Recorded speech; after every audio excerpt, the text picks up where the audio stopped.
तेजस्विनावधीतमस्तु मा विद्विषावहै। ओम शांति शांति शांति।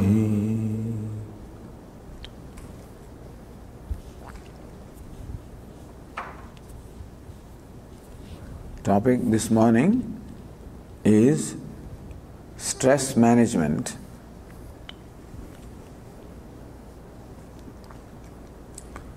First of all, we have to admit that we are living in a very stressful environment.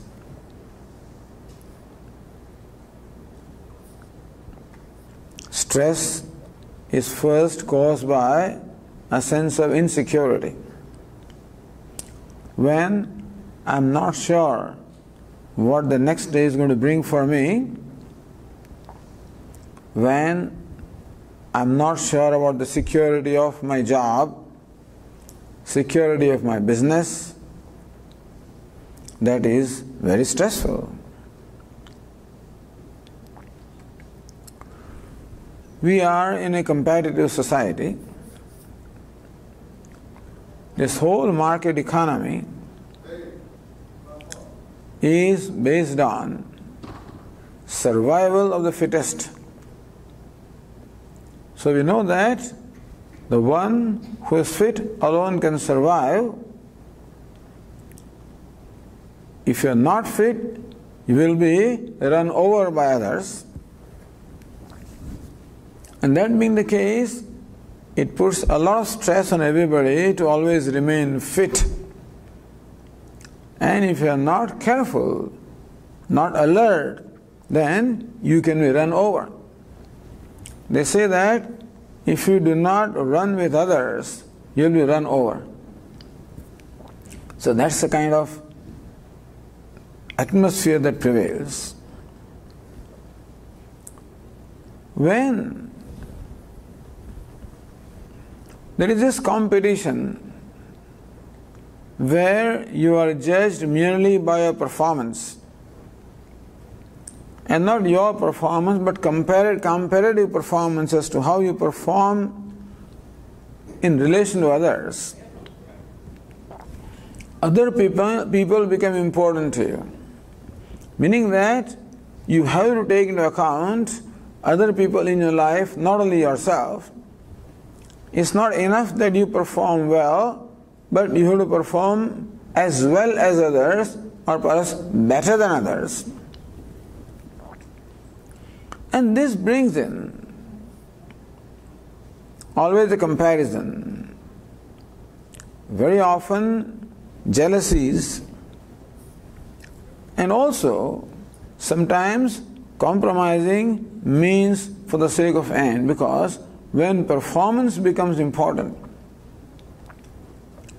and not the means by which you bring about that performance, then it is very likely that the means may be compromised for the sake of the end, where end is important, performance is important.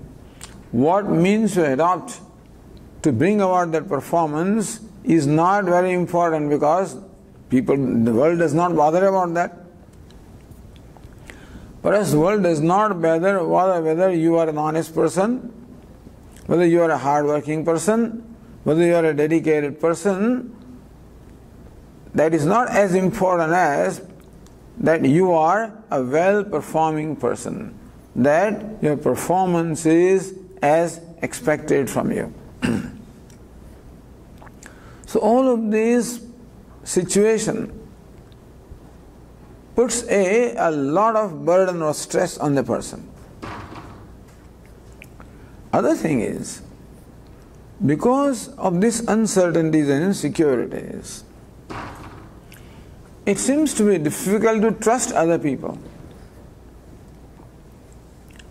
People become secretive.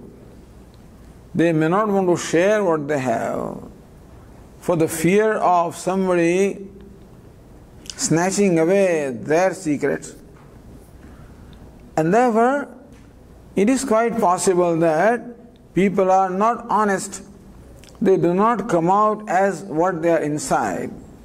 And therefore, you can never be sure as to whether to take somebody's word on its face value, or you have to second guess what the person means. Thus, trust is a very important. Lack of trust is a big stressor. Meaning that the environment prevails which is rather stressful for the factors that are created on account of the wrong values.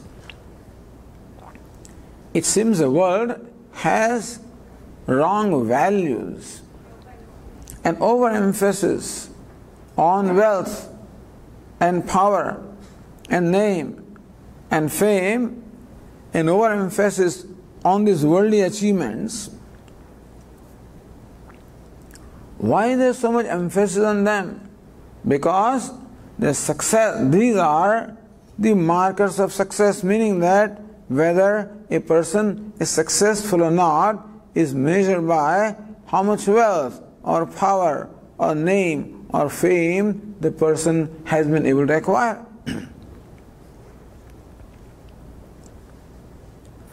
And we grow in this society and we see also people respecting wealth, respecting name, respecting power.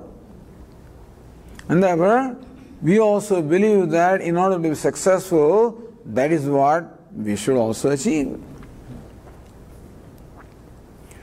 But a thought has never been given as to whether these worldly achievements, such as wealth, or name, or fame, or power, whether do they really deserve to be the criteria for success or not.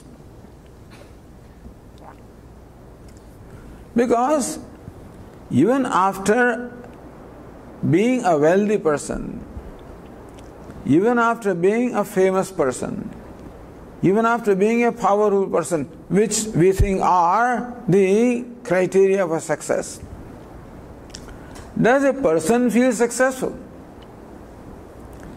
So I think that being a millionaire is successful, but the point is, does a millionaire feel that he or she is successful? I think that political power is the criterion for success, but the person who has that, does that person feel successful?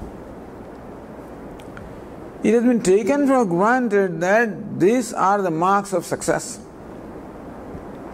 And therefore the whole world is blindly chasing them, and we are also blindly chasing these things without having ever inquired into whether do these really mean success in the true sense or not.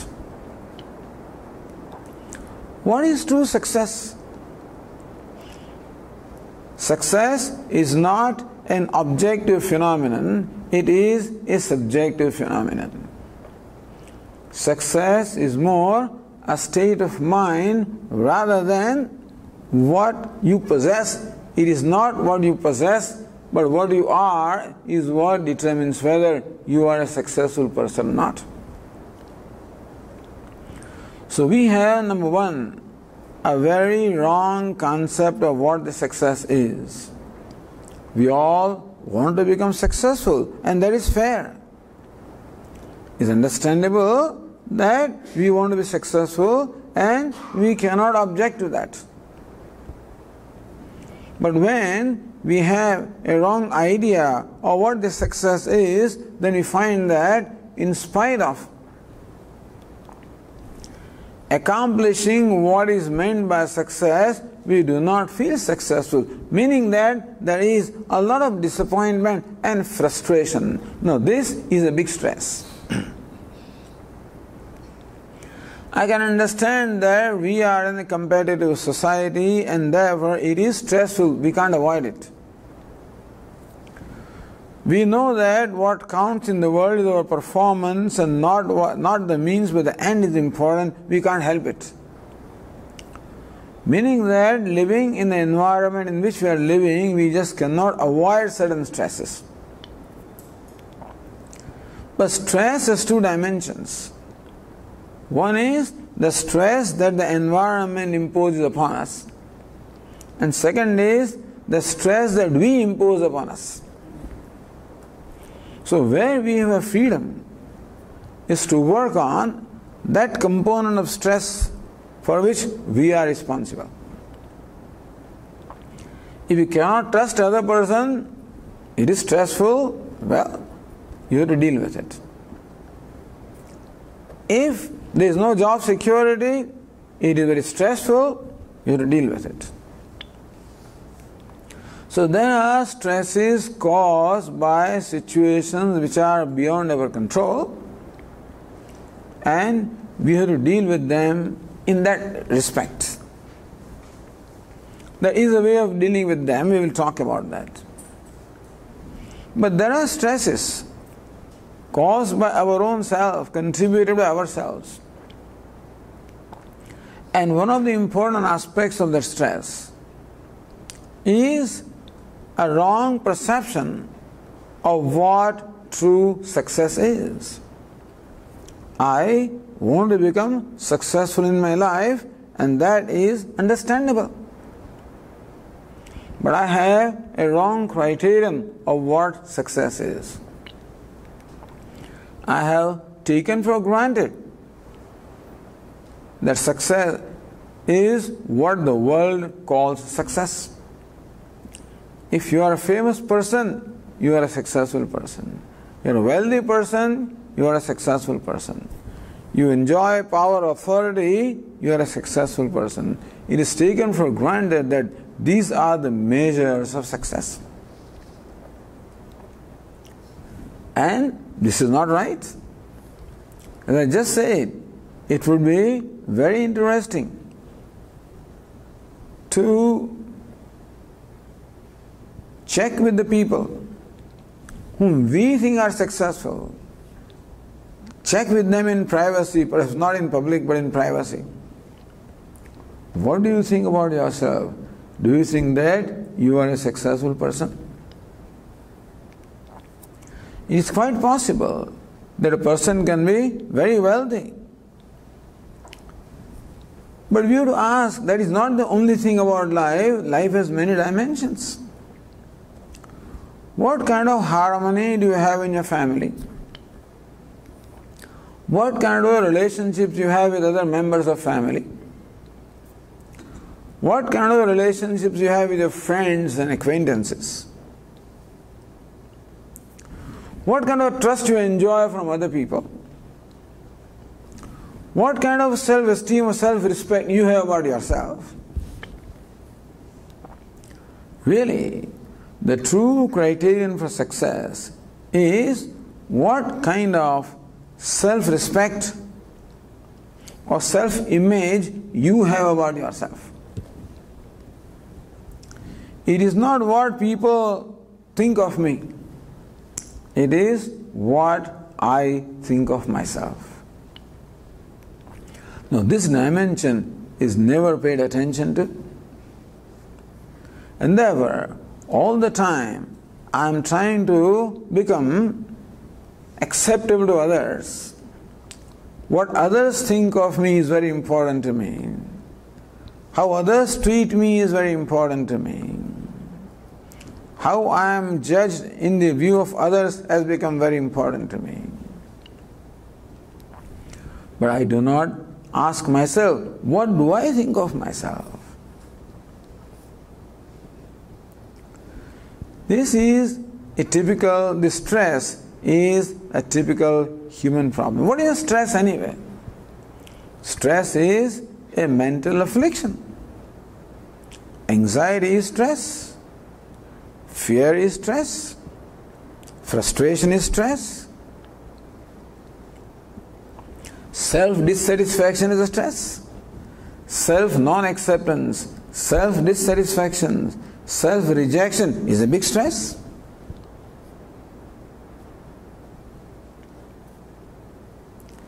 And therefore, We talk of stress, but I do not know if we have really a clarity of what it is that causes these stresses. Vedanta teaches that I am the cause basically of the stress. The world does its own part, no doubt, but stress cannot be caused if I do not cooperate. And therefore, I really have to look at my own self in order to understand what is the cause of stress. Stress is built into the human life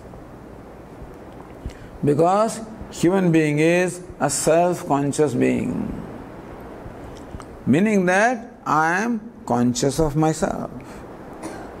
And that being the case, I always have an opinion or judgment about myself. As a human being, I am possessed of an intellect, which is a great gift. It is the nature of intellect always to judge. We always judge others before we even react to them. When you present yourself before me, my mind will first judge. Are you a friend? Are you trustworthy? Are you reliable?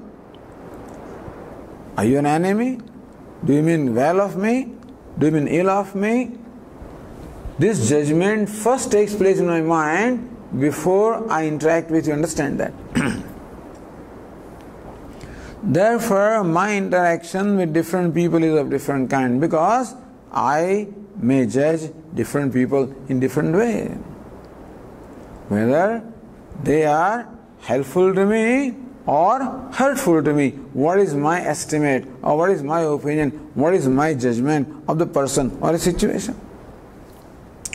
The point is that it is the nature of our intellect to judge. Whatever it is that I come in contact with, I first judge and then I respond. For example, while talking on a phone, I first ask who is speaking. I must know who is the other at the other end. And then I judge, oh, this is my brother, this is my sister, this is my friend, this is my boss, this is my colleague, this is my subordinate. Toward each of them I have a different kind of a response. So before I decide what my response would be, I must have a judgment about what that person is. Thus, to judge is the nature of our intellect. Even though they tell us, do not be judgmental, but it is our nature to judge. Now, not only we judge other people whom we come in contact with, but then we judge ourselves also, because we are conscious of ourselves. Human beings are self-conscious creatures, and therefore I am conscious of myself. Therefore, there is a judgment. Also, we are conscious of the world around us, and we judge the world. Therefore, I always compare myself. It is my nature to judge myself in comparison to others. Whether I am tall or short, I compare with others.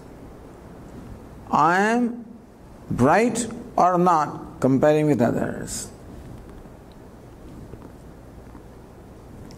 On account of these comparisons, we entertain a number of complexes within ourselves.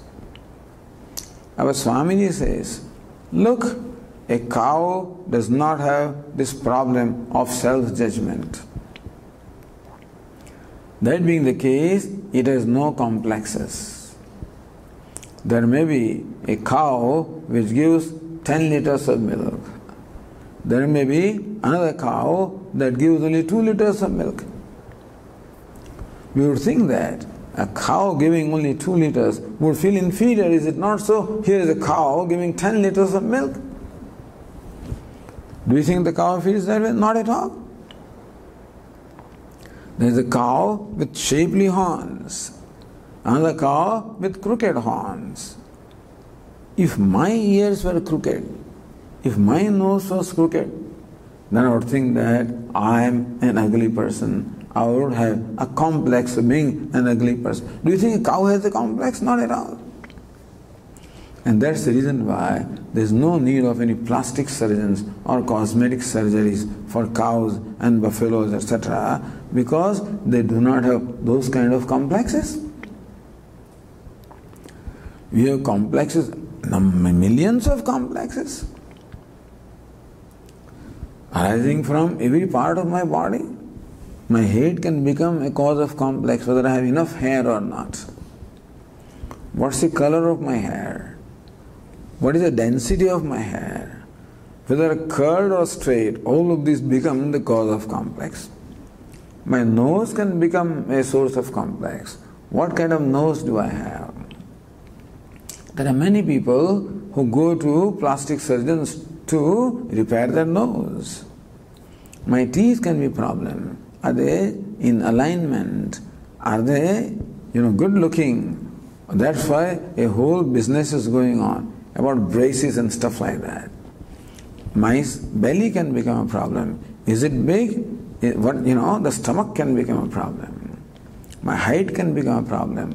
Weight can become a problem. Skin color can become a problem. Why am I saying all this? Because cows and buffaloes and dogs have no such problem. They don't have any complexes. We have, on the other hand, number of complexes arising from self-judgment. Every complex is a result of a self-judgment, and every complex is a potential cause of stress. Even husband is a complex, wife is a complex, I am smart is a complex, I am dull is a complex, I am wealthy is a complex, I am powerful is a complex, I am great is a complex, I am small is a complex, I am successful is a complex, I am a failure is a complex. Swamiji, it is perhaps that I am a failure can be a complex that causes stress, but I am successful. Why should that cause stress? What happens is that a successful person now has a stress of remaining successful. As what Swami used to say, in this contest of Miss Universe, this woman is chosen as Miss Universe, which means that she is declared as the most beautiful woman. Now she is assured that I am most beautiful. So we would think that from next day now, she need not make up her face because she is beautiful. On the other hand, if she was spending 1 hour a day so far for makeup, from tomorrow she may spend 1.5 hours perhaps, because a successful person has a stress of remaining successful. A wealthy person has a stress of remaining wealthy, therefore always protecting your wealth, always wondering, if there is somebody who will snatch away my wealth. When you achieve something, achievement causes stress. But having achieved, there is another stress of remaining that achieved self. Understand that. Because, unfortunately, we measure ourselves based on what we have achieved. We measure ourselves based on what we have. And what we have is always changing, is always fleeting, or at least uncertain. That being the case, this judging myself based on what I have, judging myself based on what I have achieved, is always stressful because what I have is subject to change, it is uncertain. What I have achieved is uncertain. Our senator just said, but when it comes to particularly the election season, meaning that you are a senator. To remain senator now is another stressful thing. And therefore, you will do whatever is required to retain what you have. They say that to achieve something involves a lot of stress, but to retain what you achieved involves stress, and to lose what you achieved also is stressful. Meaning that judging ourselves based on what we have achieved will always involve stress. Now, this is the component of stress that we have contributed, understand.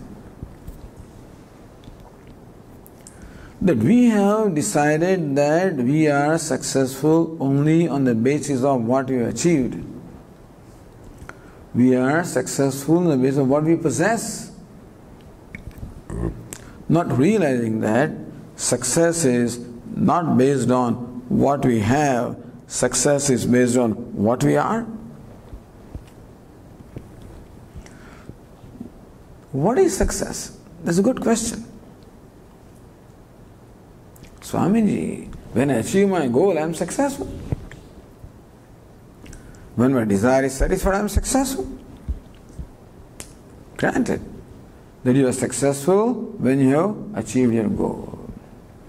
Please tell me, what happens to you when you achieve the goal? What happens to you when you feel successful? Something happens to you inside, is it not so? When I achieve my goal, what happens to you? Or what happens to me? I feel I'm something. I feel proud of myself. I feel good about myself. At that time, I feel good about myself. Meaning that in my own perception, I am good. In my own perception, I am acceptable. In my own perception, I become satisfactory to me, acceptable to me. So if we examine a moment of success, what it brings about, even though what creates the sense of success may change. Today, it may be scoring some, in the SAT, gaining some, 2300 score. Tomorrow, it may be getting admission in medical school. Yet tomorrow, it may be getting residency, etc., etc. What creates a sense of success may change. But every time, what happens to me is the same. Meaning that I feel that I am alright. Meaning that I find myself acceptable in my own perception. So understand that success is measured by my own acceptance of myself, my own approval of myself. At that time, I approve of myself because I had an expectation that I should achieve that. I fulfill my own expectation of myself and thus I approve myself. So what is success? Self-approval, self-acceptance, self-satisfaction. Unfortunately, normally we do not approve of ourselves. And therefore, approval by others becomes very important to us. I'm all the time seeking approval from others. Therefore, what others think of me, what others will say about me, whether will others accept me, will others reject me, will others respect me, all of these things have become extremely important to me because I do not respect myself. I do not accept myself. Now, whether others will respect me or not is uncertain. Whether others will approve of me is uncertain. Not only that, but today they approve of me, tomorrow their expectation of approval change. For example, when I first in the school brought home my report card and showed to my father, my dad, I am 5th in the rank. Wow, wonderful! You scored 5th rank in the class. Because he never expected I would. But next time when I scored 5th rank, he said, that's all? Not 4th rank? Not 3rd rank? When I scored 3rd rank, yes, I think that I expected to score 1st rank. So even the expectations of others also keep on rising. As I try to fulfill their expectations, their demands keep on rising, and a time comes that I cannot fulfill them. All I am pointing out is the game in which we are and what we are struggling to do, and how this struggle causes a lot of stress. A struggle that is unnecessary. A struggle arising from seeking approval from others is a no-win situation, because others will approve of me if it is convenient to them. They have their own complexes, and therefore perhaps approving me may create a complex in that person, in which case the person may choose not to approve of me, even though my accomplishment may command an approval. People may not. Thus, my judging myself based on the opinions of others is a very stressful thing. Very great cause of stress. And why do I want to judge myself based on opinions of others? Because I do not think very highly of myself. I do not think very well of myself.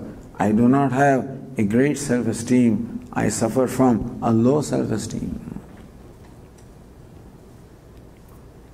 Self-non-acceptance. Every human being has this problem in varying degrees. Sometimes problem becomes so big that I always feel disapproved, I feel sad and depressed.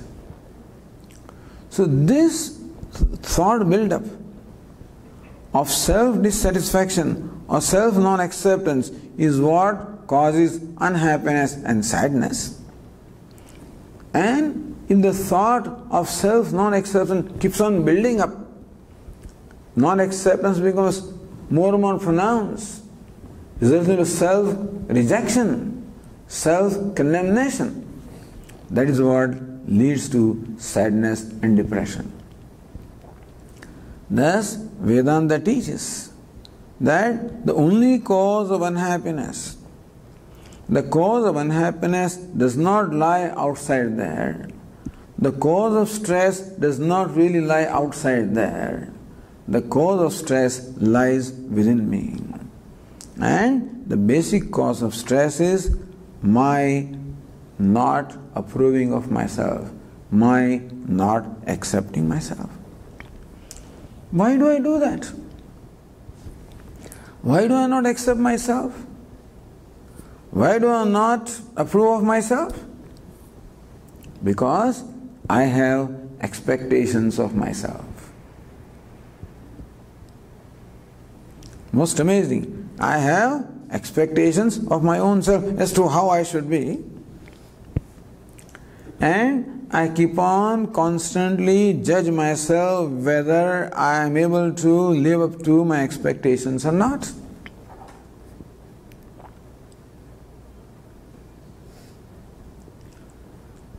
And whenever I am able to live up to my expectation, that is when I approve of myself. That is when I am happy. That is when I am successful. And when I cannot live up to my own expectation of myself, that is when I disapprove of myself. It's I who disapproves myself before the world does it. It is possible that the world may approve of me, and still I may not approve of myself. World may think that this is a very great person, or he's a wealthy person, he's an accomplished person, he's a person who is a very successful person. That's what others may think. But that is of no help to me. Unless I think that I am approvable of my own perception. Therefore, what is important is my able to meet with my own expectation, my approving of myself, my accepting of myself. But Swamiji, what is my expectation of myself? What do you want from me? I always want something from you. What do I want? Behind all the different wants, sometimes I want that I should be number one in my class. Sometimes I should, win a certain sports event. I should score certain points. I should get the admission. I should get this job. I should get this promotion. These are all different kinds of expectations. But behind all the different expectations I have of myself, is there a common expectation? Basically, what do I want from myself?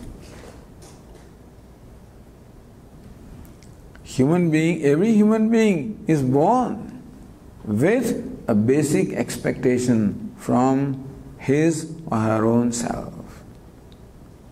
What is that expectation?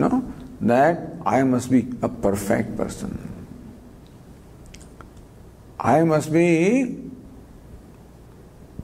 I should have no imperfections. I should have no limitations. I should have no lack. I should have no want. I should be a complete person, a perfect person. I should be free of all limitations. This is my expectation of myself. We have never thought about it, but this is what it is. Why, Swamiji? Why does everybody want that he should be perfect? Why do I want myself to be limitless? Why?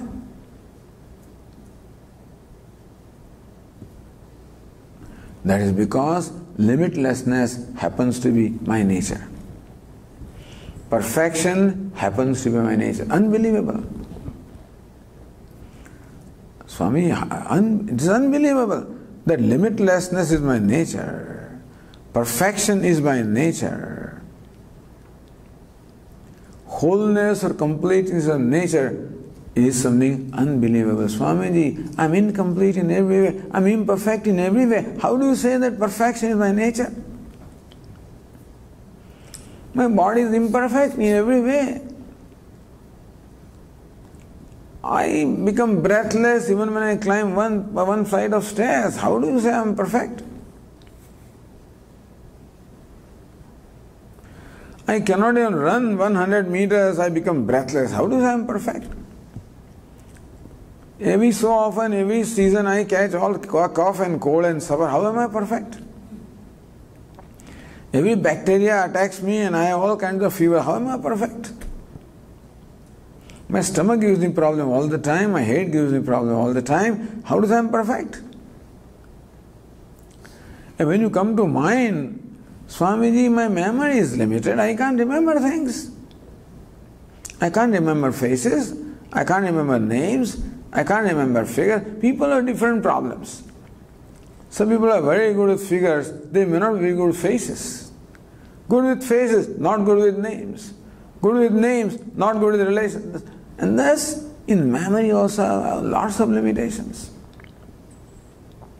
I can't recall the right word. I can't recall the names of you. I forget the names. Memory-wise, I'm imperfect. Strength-wise, health-wise, I'm imperfect. Memory-wise, I'm imperfect. Grasping, Swamiji, if you talk to me about particle physics, it all goes bouncing. It all bounces. I can't understand a word. There are so many things that I find very hard to understand. So many articles I can't understand. Some people write so complex and so I can't understand. Even Bada Swami used to say that Maharishi Aurobindo wrote The Divine Life. He used to say, only Aurobindo can understand.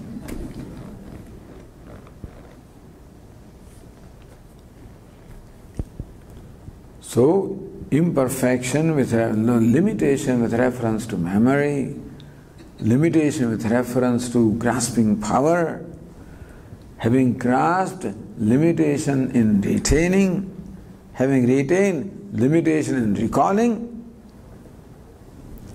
At the level of intellect also, I have so many limitations. At the level of emotion, I have limitations.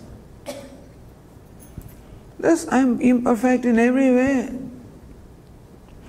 Time-wise, I am imperfect. I did not exist before a certain time, before I was born. I know that I will not exist after my death.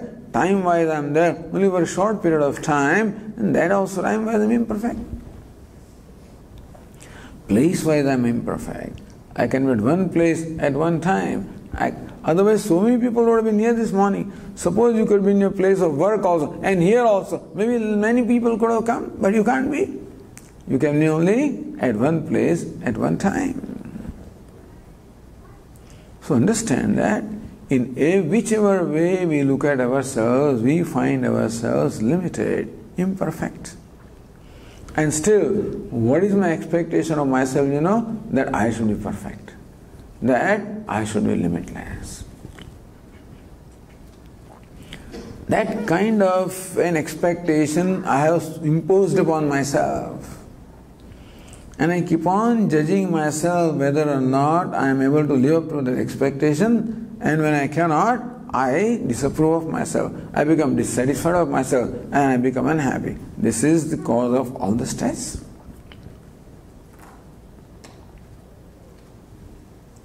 But Swami, just now you said that the reason why I expect perfection from myself is because perfection is my nature. How? I am imperfect in every way. How is the perfection my nature? I am limited in every way. How is the limitless is my nature? This is very important. So Vedanta teaches us that I am not what I take myself to be. Something very profound. Those who listen to Vedanta, for them this is not uncommon. This is but those who are first getting exposed to this teaching, for them to grasp this idea that in spite of all the limitations in the body, in spite of all the limitations in mind, in spite of all the limitations in intellect, in spite of all limitations in my capacity, in spite of all limitations in my skill, in spite of all limitations in my achievements, in spite of all these limitations, I happen to be still limitless, free from all limitations. Is it believable? Can you believe that?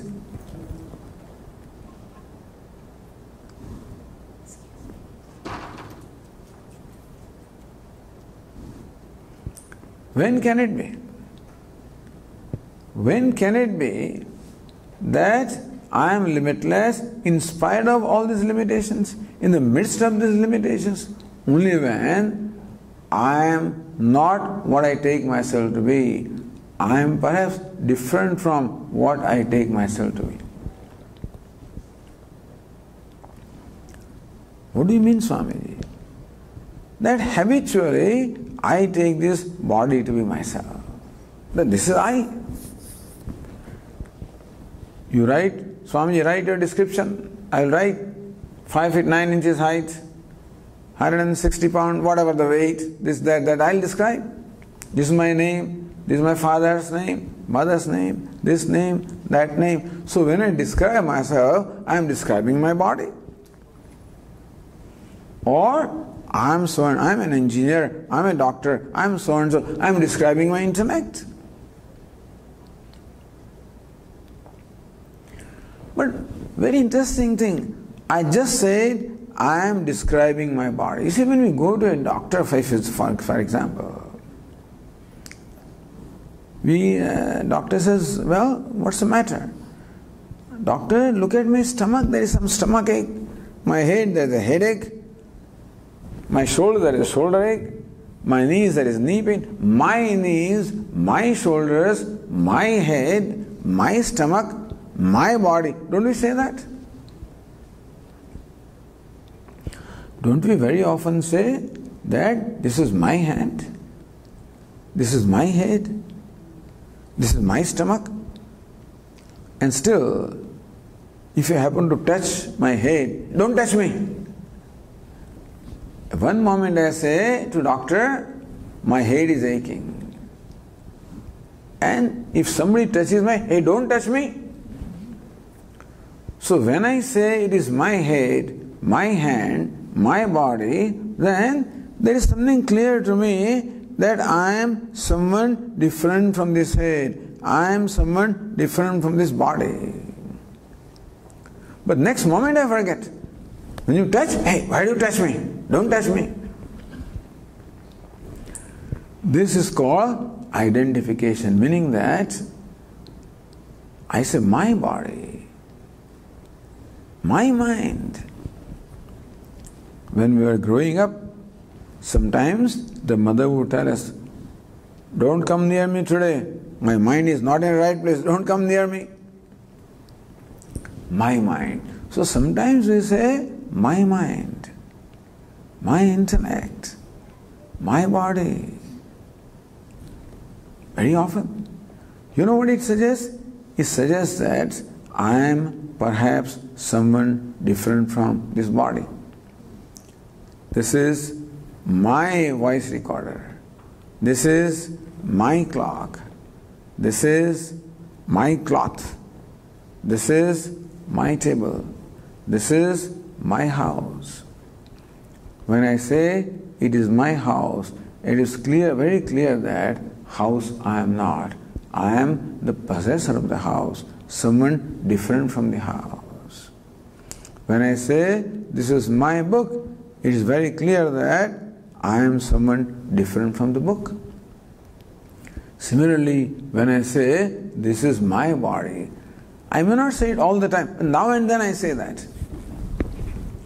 Usually, I call this body as I, usually. But there are occasions when I do say, doctor, please tell me what is the matter with my knees? What's the matter with my shoulder? What's the matter with my head? What's the matter with my body? Those are the times when I do say, this is my body. When I go to a psychiatrist, what's the matter with my mind? I call it my mind. Meaning that there are times when we do see this fact that I am a possessor of this body, a possessor of the mind, different from the body, different from the mind. I am someone different from what I take myself to be.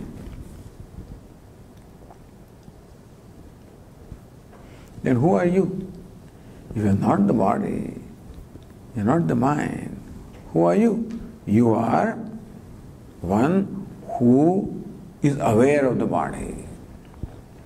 I am aware of the mind. See, this is another nice thing. I say that I am aware of this clock. Clock is the object of my awareness.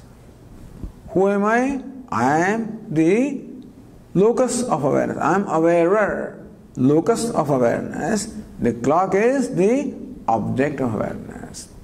Table is the object of awareness. I am aware of the table. The awarer is different from the object of awareness.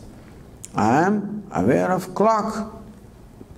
Therefore, I am different from clock.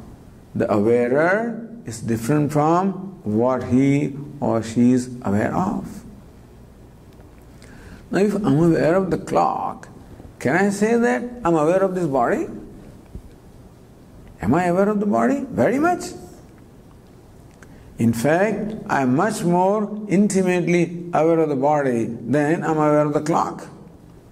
I know I am every cell of the body. I am intimately aware of the body. I am aware of the body. An awarer is different from what he is aware of. Similarly, I am aware of my mind. Various thoughts arising in my mind, I am aware of. Swamiji, a new thought came to me. Swamiji, a new thing occurred to me. Swamiji, a very bad thought came to me. That means we are aware of our thoughts also. This shows a possibility that the I is perhaps someone different from this body or the mind or the intellect.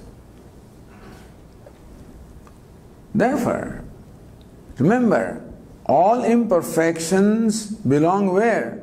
All imperfections belong to the body. All imperfections or limitations belong to the mind. All imperfections, limitations belong to the intellect. We don't deny that they are limited, extremely limited. This body is insignificant. My mind is insignificant. My intellect is insignificant. Regardless of how accomplished a person I am still insignificant. As I say, more you know, more you come to know what you do not know, and therefore, more you know, more humble you become. The sign, I'm insignificant from this standpoint. But from the standpoint that I'm aware of this, I'm different from them, I'm not insignificant.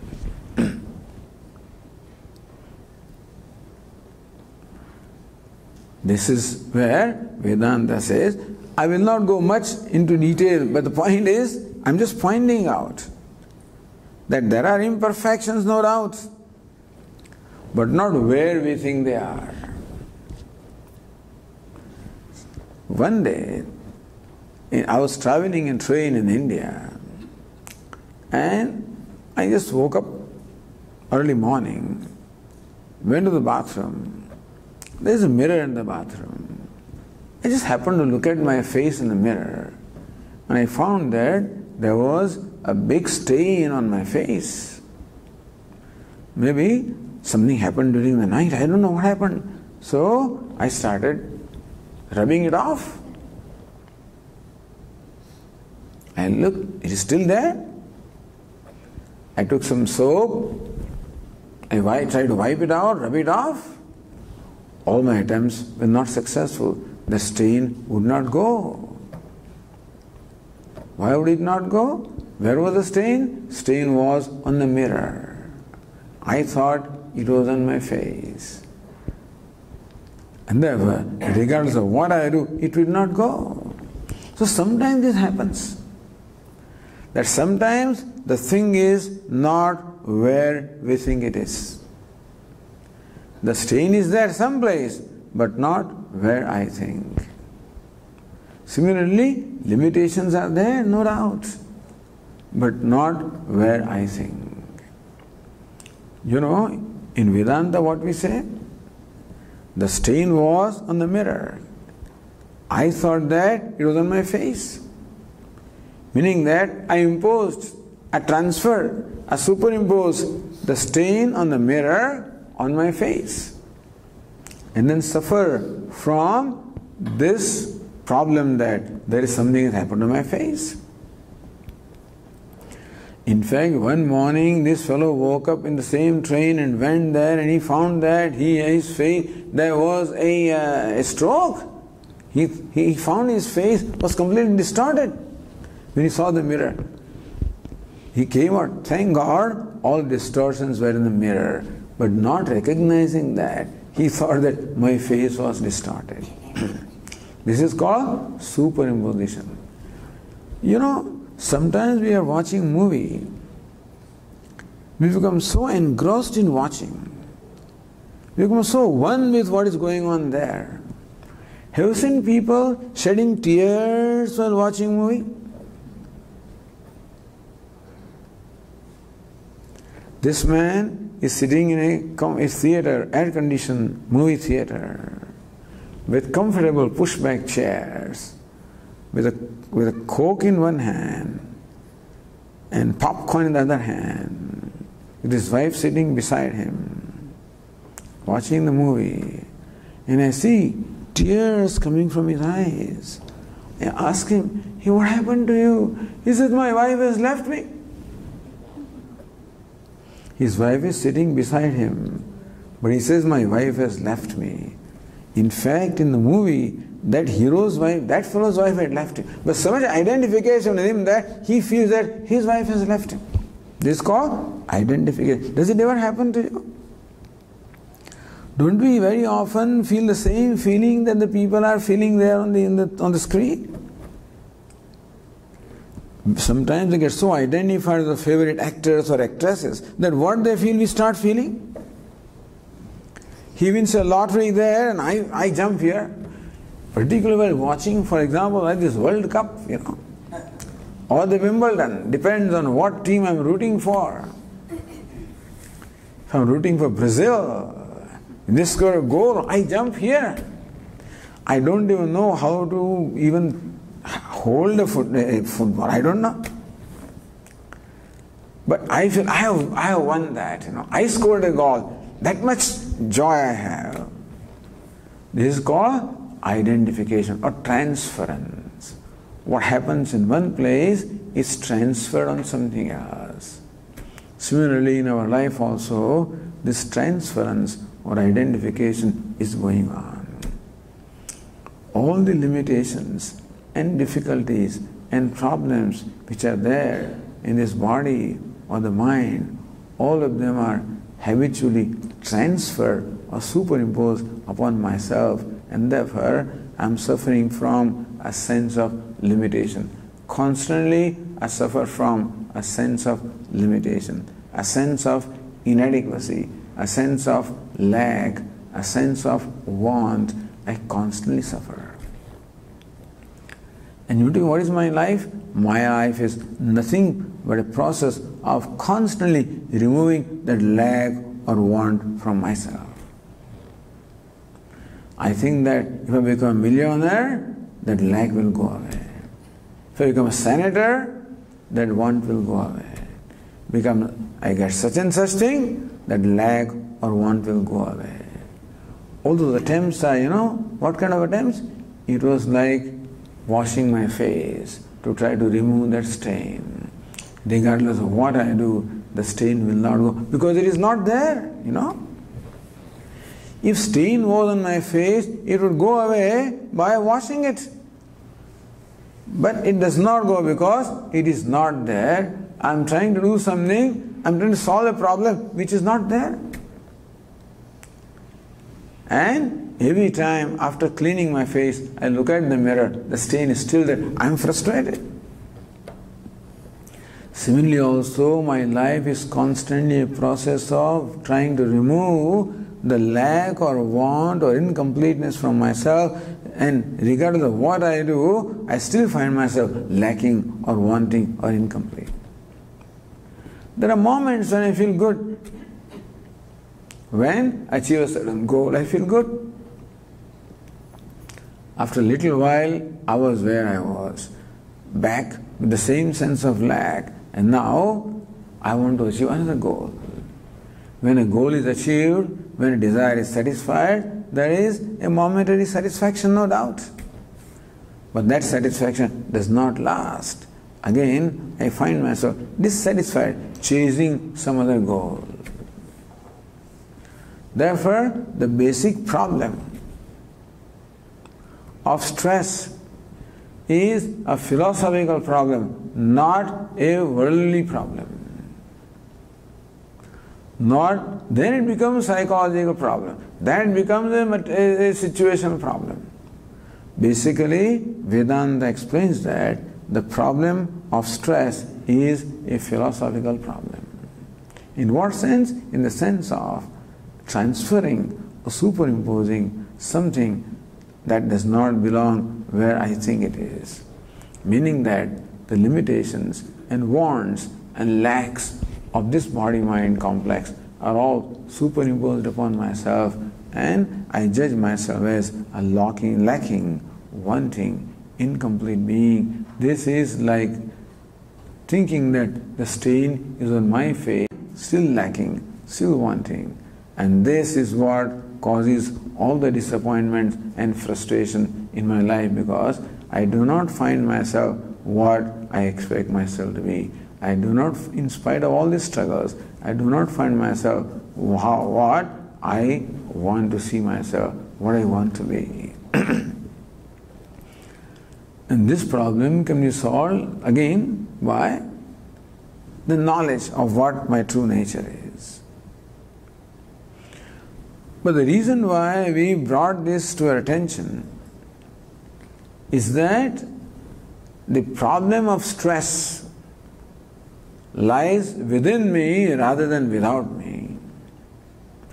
When this basic problem is there, then everything out there becomes a problem. Every situation becomes a problem to me because basically I am a problem to myself. If that is not there, a situation may remain a situation and not become a stressor or a problem. Every problem causes a stress. But a situation becomes a problem because basically I am the problem to myself. And therefore, Vedanta teaches that the answer to all stress is self-acceptance. Self-rejection because of finding myself lacking or wanting is a problem, is a cause of stress, and therefore self-acceptance is the answer to all the stress. But Swamiji, my boss says this thing to me. Swami, my boss insulted me today. My colleague insulted me. They did this to me, all right. They insulted you. That is not the problem.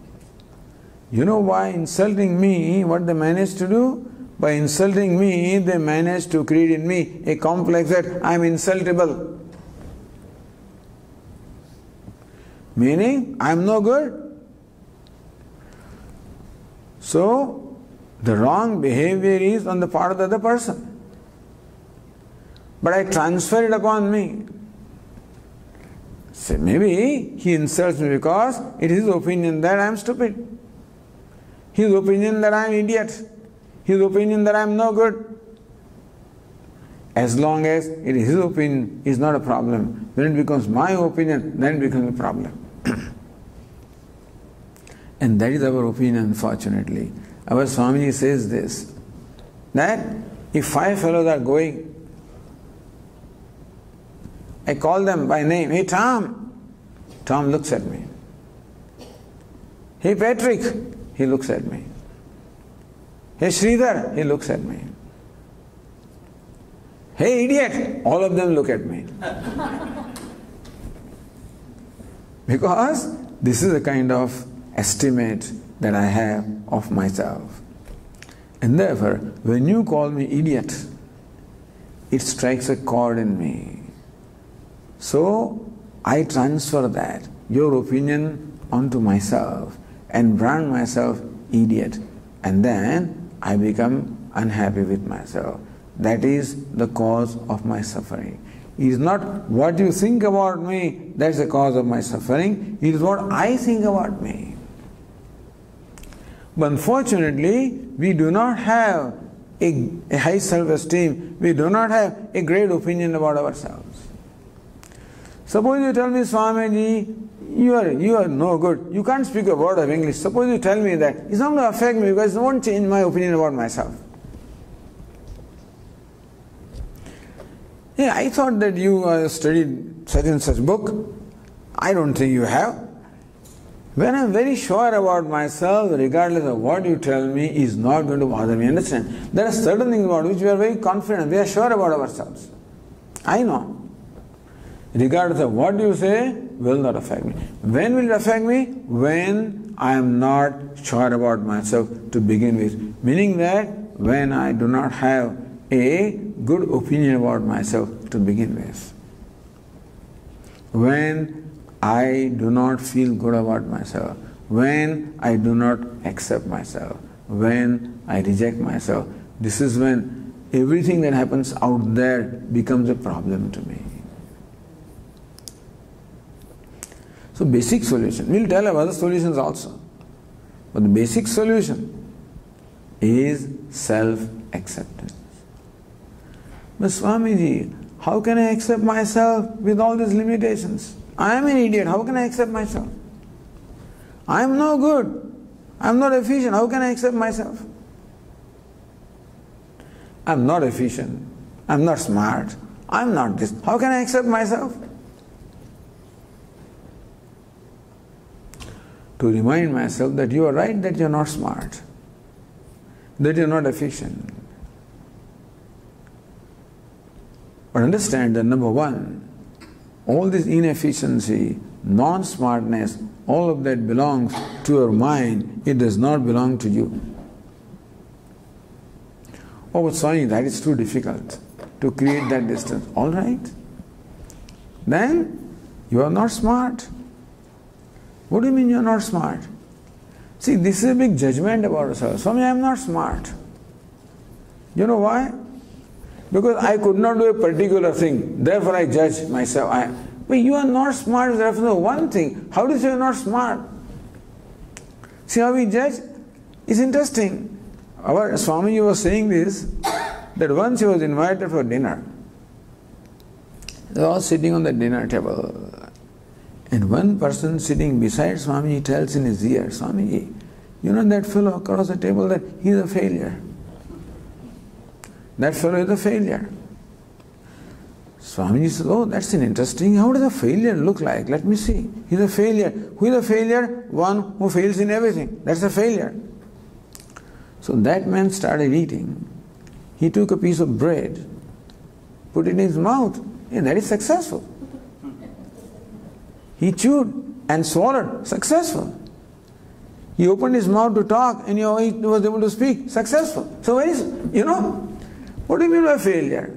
Because he could not do a given thing. So how can you say the person is failure? You see, how we brand the whole thing based on a part. How we judge ourselves based on one aspect of ourselves. That I could not do a particular thing doesn't mean I cannot do anything. Very often we are very hard on ourselves, and this kind of judgment that we have, that I am no good, I am not intelligent, I am not smart, I am not successful, I am a failure, is again an unfair opinion about ourselves. Very often we are not fair to ourselves, and we come to conclusions about ourselves which are based on only a part. We are judging the whole based on the part. We judge others also. So he's an angry man. He's an angry person. Means what? He's always angry. This fellow, nobody is always angry. Sometimes he is kind also. Sometimes look at how he is with his child. Look at how he is with his friend. How he is with his spouse, He's very kind, very loving. How does it? Angry means what? You see, when you say this is a speaker, means what? He always speaks. What is a speaker? Always speaks. And it's called speaker because it keeps on speaking. That's all. He's a speaker. You cannot call I am a speaker because I don't always speak. So how do we judge ourselves based on just one aspect about ourselves? Therefore, we also have to examine the various opinions that we are having about ourselves and ask ourselves, what is the basis of this opinion? This man is a manager and still think that he is no good. How are you a manager? I am no good, Swamiji. I'm not, but how could you rise to this position? Swamiji, I don't know anything. Hey, you just finished your PhD. How do you say you don't know anything? You must know something, otherwise how can you be this? So how we make all blanket judgments about ourselves based on one little aspect of ourselves. So again, another example our Swamiji was giving. This man comes, Swamiji, I'm in great pain. You are in great pain? Your whole body pains? No, Swamiji, my right leg pains. The whole leg pains? No, Swamiji, my knee pains. Your whole knee pains? No, this particular point pains. The pain is in one point in his body, and what does it declare? Swamiji, I am in pain. says, localize the problem, localize the situation.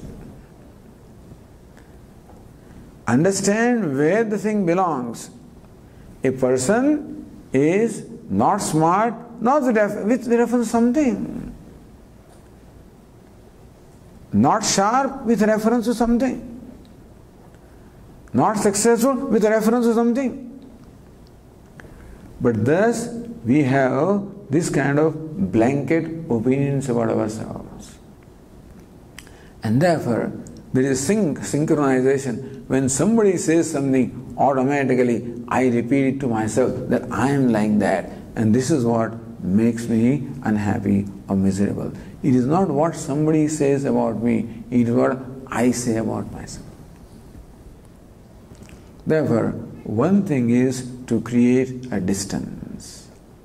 When somebody expresses an opinion about me, you are stupid, you are idiot, you are no good, you are inefficient,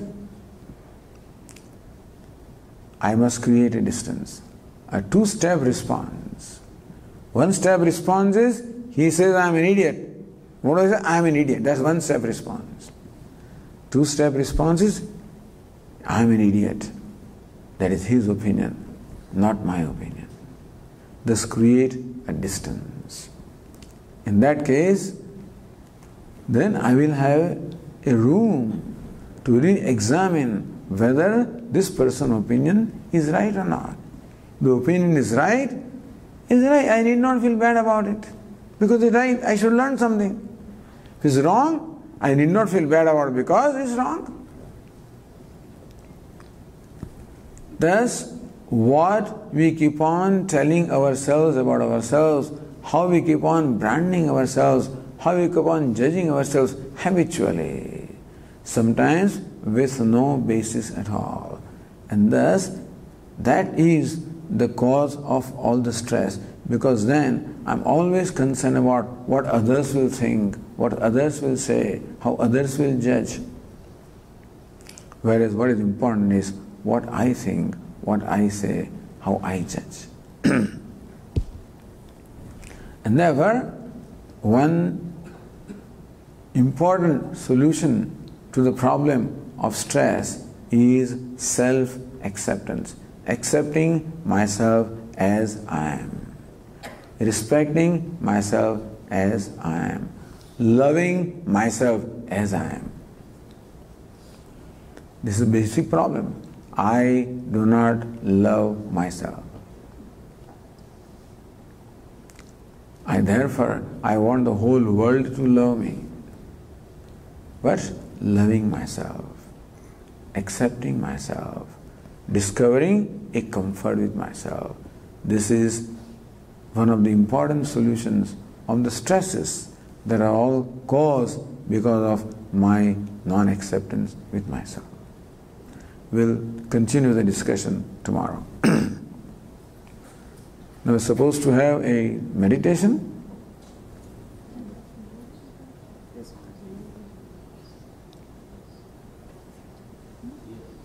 A guided meditation. Okay.